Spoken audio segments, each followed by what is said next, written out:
E aí eu começo com essa imagem, né, do que foi o movimento abolicionista no Brasil.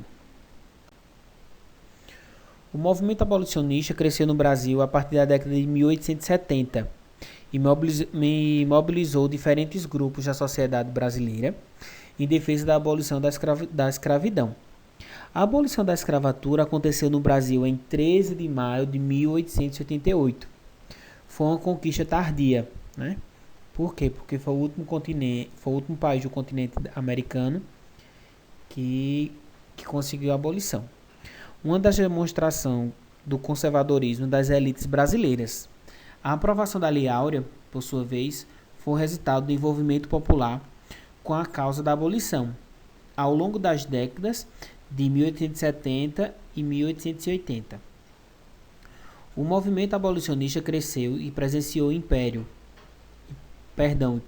império para que a escravidão fosse abolida no país. O abolicionismo. Com a aprovação da Lei Áurea, foi uma conquista popular, fruto do crescimento que o movimento abolicionista teve na segunda metade do século XIX.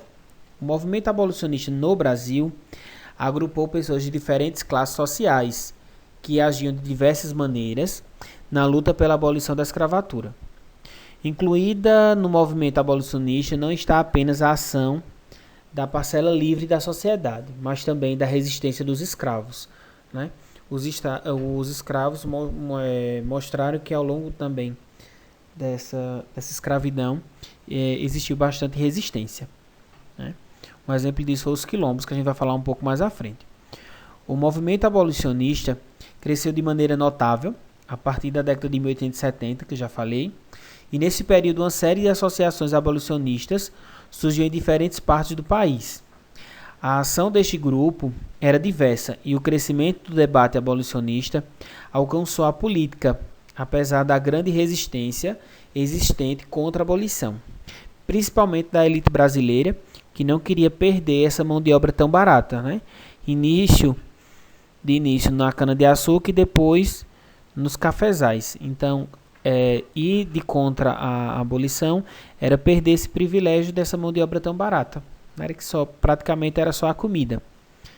As associações abolicionistas debatiam estratégias para promover a sua causa e atuavam republicamente para atrair pessoas que apoiavam essa causa. Entre as personalidades de destaque que atuaram pelo fim da escravidão no Brasil, a gente tem alguns aqui, né? André Rebouças, Luiz Gama, José do Patrocínio e Joaquim Nabuco. Castro Alves, a gente tem outros. Esses primeiros nomes, André Rebouças, Luiz Gama, José do Patrocínio e Joaquim Nabuco, vai fazer parte da nossa atividade da semana, que eu vou falar lá no final, ok? Essa resistência dos escravos que a gente falou. O movimento abolicionista não se fez apenas pela ação das pessoas livres, mas contou com a atuação fundamental dos escravos, que resistiam à escravidão de diversas maneiras. Esses, muitas vezes, eram incentivados a fugir, mas, na maioria dos casos, as fugas aconteciam porque os escravos percebiam o crescimento do movimento e sentiam-se encorajados para tanto. Então, com as notícias que os quilombos estavam fortes, era um motivo de esperança para que esses escravos conseguissem fugir, né?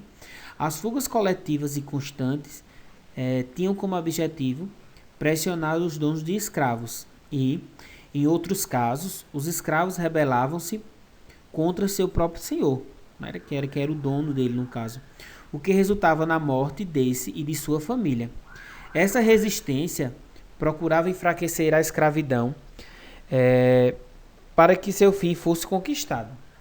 Os escravos que fugiam, muitas vezes, poderiam mudar-se para as cidades e misturar-se à multidão de negros libertos e escravizados que habitavam esses locais, né? Porque era muito difícil aí a gente saber quem conseguiu a alforria e quem não. Outros, por sua vez, preferiam mudar-se para os quilombos, redutos que abrigavam escravos fugidos.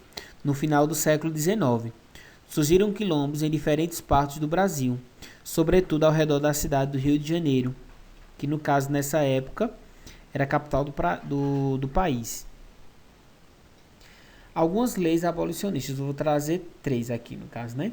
Ao longo da segunda metade do século XIX, à medida que o abolicionismo ganhava força, o debate na política foi sendo dominado por essa pauta, né? As mudanças aconteceram de maneira lenta, porque o interesse da elite econômica e política era estender a utilização dos trabalhadores escravos ao máximo que fosse possível. Assim, a transição até a abolição irrestrita no Brasil foi gradual. 2 leis foram importantes nessa transição. A Lei do Ventre Livre, de 1871, e a Lei dos Sexagenários, de 1885. Essas decretavam o seguinte: a Lei do Ventre Livre decretava que os filhos de escravos nascidos no Brasil a partir de 1871 seriam livres. Os senhores de escravos poderiam aproveitar a mão de obra desse até os 21 anos e então deveriam conceder sua liberdade, sem nenhuma indenização. Se preferissem, poderiam conceder a liberdade desses aos 8 anos e por isso receberiam 6.000 réis de indenização. As leis dos sexagenários decretavam que todo escravo com mais de 60 anos seria alforriado, depois de trabalhar por mais de 3 anos como indenização de sua alforria. E aí eu começo com o questionamento: depois de 60 anos, o escravo ia trabalhar em quê para sobreviver? Pensem nisso. A abolição da escravatura. Ao longo da década de 1880, à medida que o abolicionismo ganhava força, a situação saía do controle do Império. O Brasil era o único país da América ainda a utilizar trabalhadores escravos. As fugas de escravos eram tão volumosas que ameaçavam a ordem interna do país. Então era um movimento que estava em constante crescimento. As instituições, como polícia e o exército, recusavam-se a procurar escravos fugidos. E a pressão popular era muito forte, né? Encurralados, restou ao Império decretar a abolição da escravatura, que aconteceu oficialmente no dia 13 de maio de 1888, com a assinatura da Lei Áurea. O grande temor do Império e de personalidades influentes na época era que o debate pela abolição resultasse em guerra civil, assim como havia ocorrido nos Estados Unidos. Para evitar isso, a solução era promover a abolição logo antes que tivesse todo esse movimento contra a coroa, contra o Império. Líderes do movimento. O movimento abolicionista contou com o envolvimento de inúmeras personalidades importantes no século XIX. Não chegou a ter um único líder, mas contou com o envolvimento e liderança de diversas pessoas no Brasil. Entre os nomes em destaque temos Luiz Gama, Joaquim Nabuco e José do Patrocínio. Luiz Gama foi vendido como escravo pelo próprio pai. Após conquistar sua liberdade, tornou-se jornalista, advogado sem formação.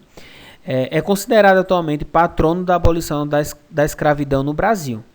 Joaquim Nabuco tentou conquistar o apoio dos abolicionistas europeus em prol de causas brasileiras e era defensor da realização da abolição irrestrita e acompanhada da reforma agrária para distribuir terras para os libertos. Joaquim Nabuco, inclusive, é pernambucano.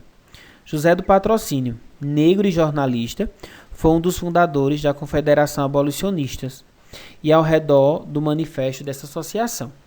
Então a gente chega aqui e traz o nome de 3 líderes. Então a atividade para essa semana é você escolher um desses 3 e fazer uma pequena pesquisa e mandar no meu privado no WhatsApp. Combinado? Espero que todo mundo tenha gostado. Um grande abraço e até semana que vem.